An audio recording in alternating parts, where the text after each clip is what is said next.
We're standing in the holy cemetery of the Halk Hudosh from Vורמיזא. This would be the Chelkes Arabonim, which was next to presumably the place where the Kedoshim of the Crusades in 1096 were laid to rest. We're standing in front of the cave of the holy Mahari'l, Yakov Molin.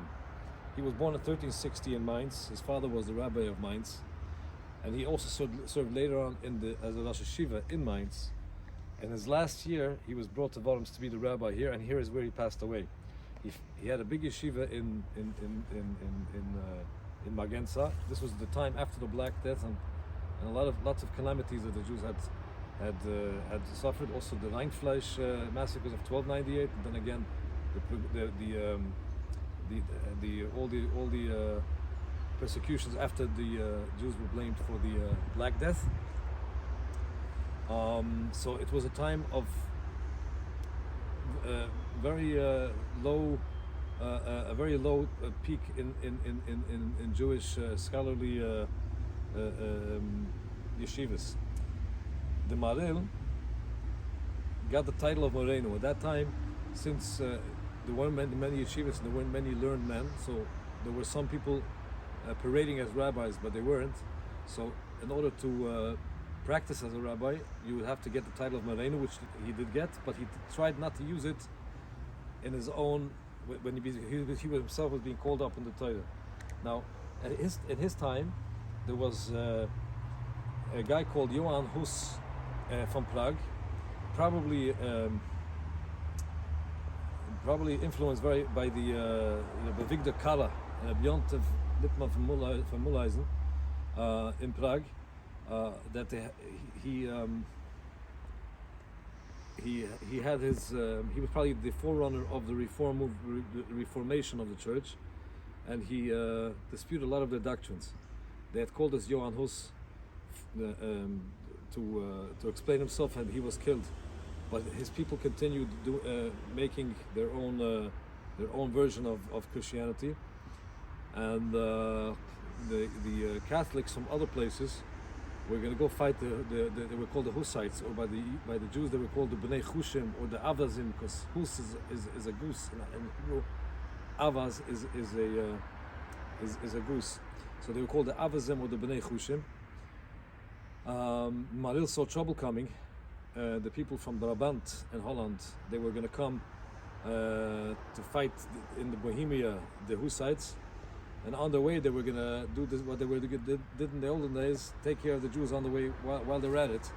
So the Maharil called a fast for 3 days, consecutive days, one after the other, only pausing for a little bite at night.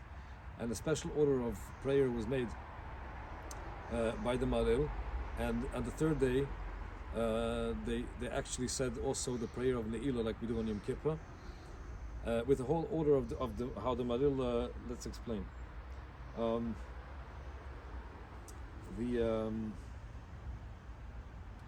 Maharil was also known for his collection, besides for all his books that he wrote on Haluch and everything. He was very into the Minhag, the custom, Minhag Ashkenaz, and he wrote extensively to gather the right custom, how it should be. And the Moshe Isserlish, in his Shulchan Aruch and the Darke Moshe, would quote the Maharil extensively. The Maharil was also known as the Shliach Tzibur. He was a beautiful Chazzan, and he also collected all the niggunim and chose the right ones. And he, just as he collected the Minhagim, he held that also all the niggun and the custom of each community shouldn't be changed. A lot of our minhag of tefillah that we do in Ashkenaz is based on the Maharil's, Yakov Molin's Shliach Tzibur. He had a personal tragedy that he claimed that he attributed to a deviation when he was Chazzan once in Regensburg, and he deviated a little bit from the custom in Regensburg, and he had attributed the calamity that befell him was because he deviated from that minhag. He said that every place has its minhag, and they shouldn't deviate. Not even in the niggun. For example, when we say in Yom the Chazzan says on Yom Kippur, in Yom Elohim, he says, "Echilo lokeil, oichilo lokeil, achalefonov, eshalom imenu Mahri'l shoin." Yeah, that's from the Maharil, and you know, we see some people today they sing different songs, but it's wrong because these songs are holy and they're not allowed to be changed.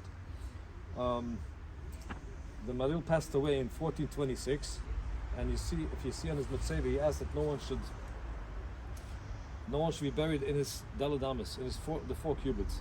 He also asked to be placed from north to south, not from east to west, like all the other headstones you see laying here.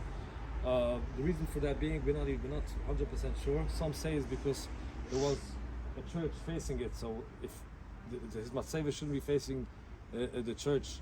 So when Tchias HaMesim stands up, when he stands up at Tchias HaMesim, he doesn't face the church.